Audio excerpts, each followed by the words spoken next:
about the concept of antimatter and its uses as a possible energy source in the future, a reliable energy source. So, when we get started, we're going to talk about history with Jared.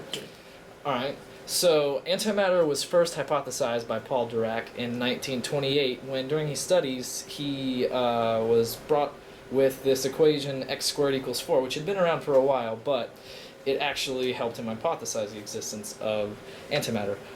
Because it had two solutions, negative 2 and positive 2, he was able to conclude that, figuratively speaking, every particle in the universe has an equal but oppositely charged antiparticle associated with it.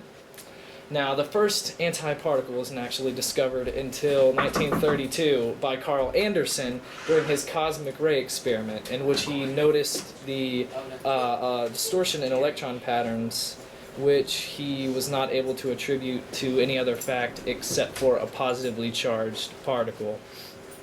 In 1955, the antiproton was first discovered, and 1956, the antineutron. Alright, so here's a little bit about antimatter. It's going to have the same mass as your normal matter, but the unique quality of antimatter is that it has an opposite charge, okay? These opposite charges is what's going to cause a great attraction between the normal matter and the antimatter, alright? So as you can see in the diagram here, this is your normal electron, and because it has a negative charge, it's going to have an upward spin, alright? And the same for the opposite over here, you have your positron, which is your antiparticle, and it's going to have a positive charge, hence the name positron, but have a downward spin. So because these spins are opposite, that's going to cause a great attraction between antimatter and matter. And also, the same natural laws are going to apply to antimatter just as it does to matter, such as gravity. And going back to the attraction, we're going to talk later about what the attraction does as this antimatter and matter comes together.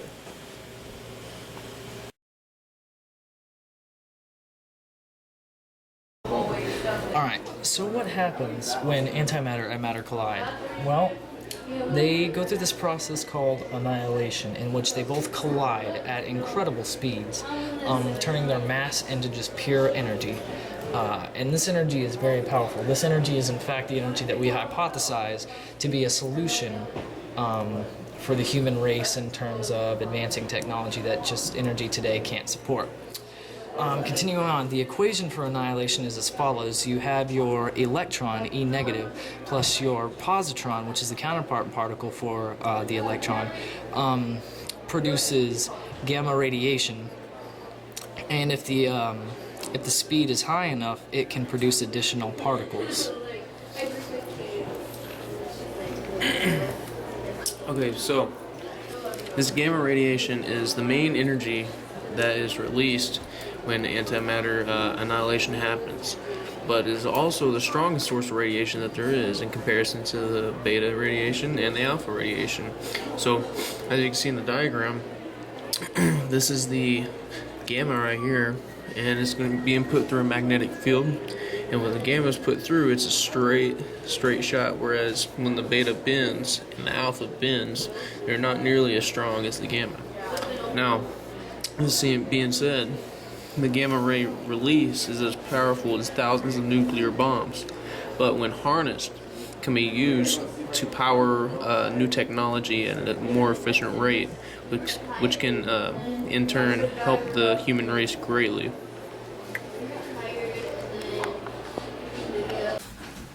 Okay, so in chemistry, antimatter can be really well explained by the law of conservation of mass and energy, as it does a really good job of explaining the relationship between matter and antimatter and what actually happens.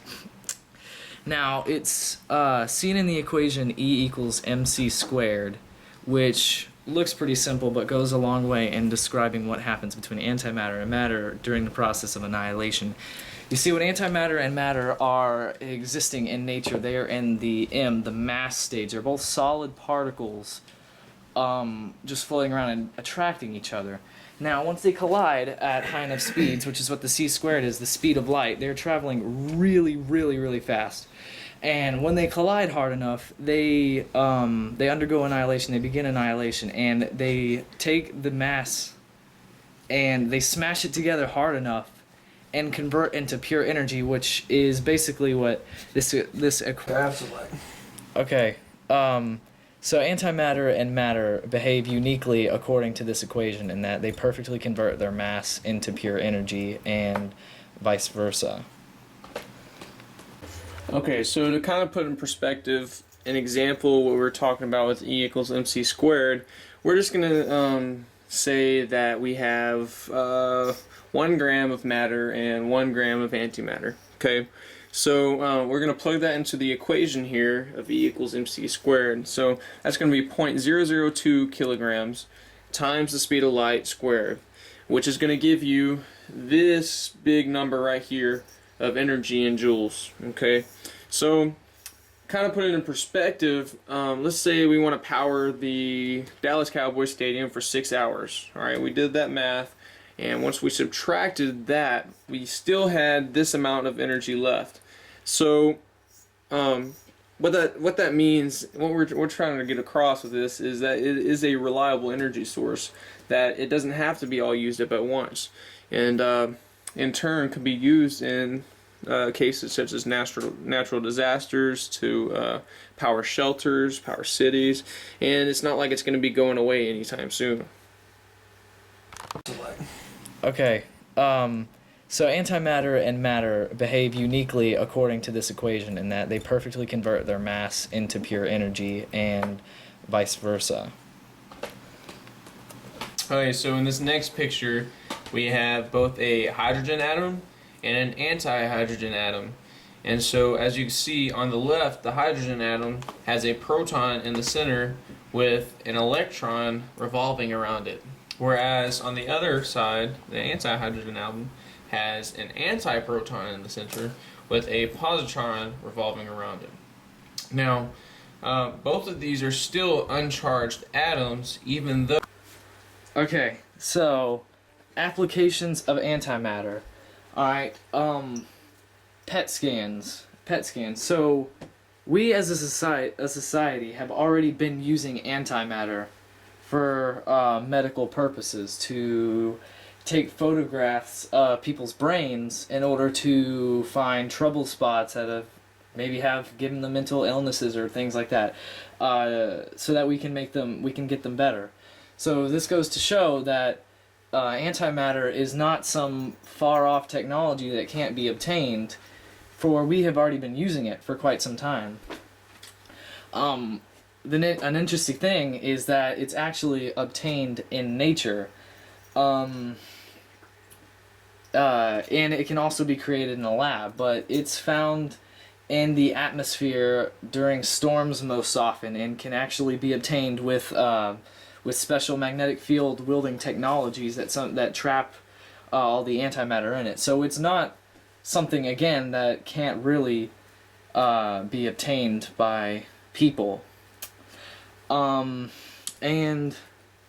it can also be used for the advancement of technology, such as transportation, as we have come to realize through our math that it is reliable. It's powerful energy source, it's reliable energy source, and it could be the fuel for advancing technology and eventually bringing us to a more mobile society running on more efficient and effective technology. Okay, so going back to this third point though, emergency power source could be a great thing, such as when a natural disaster occurs and the city goes dark. Can one generator power a whole city? You're gonna have multiple generators to do that. But with antimatter, as you can see in our last equation example, we may be able to do this, and this is kind of an idea between me and Jared, but we were thinking maybe if we have a container of some sort that can hold and harness the antimatter particles and the matter particles in two separate containers, but in the same container, one big container, then when a city goes black, you can release the antimatter and matter particles that come together into a, of course, relative to the size, and release the energy to power a cell that can then over time power a city in it would be a great efficient source of energy over a long period of time. Alright, so in conclusion, antimatter, it's powerful. When it comes in contact with matter, they annihilate. They come at each other with so much force that they just destroy themselves and turn into pure energy. Energy which can be used for valuable reasons in the future, such as advancing technology and powering the world. So what's the matter with antimatter? Nothing.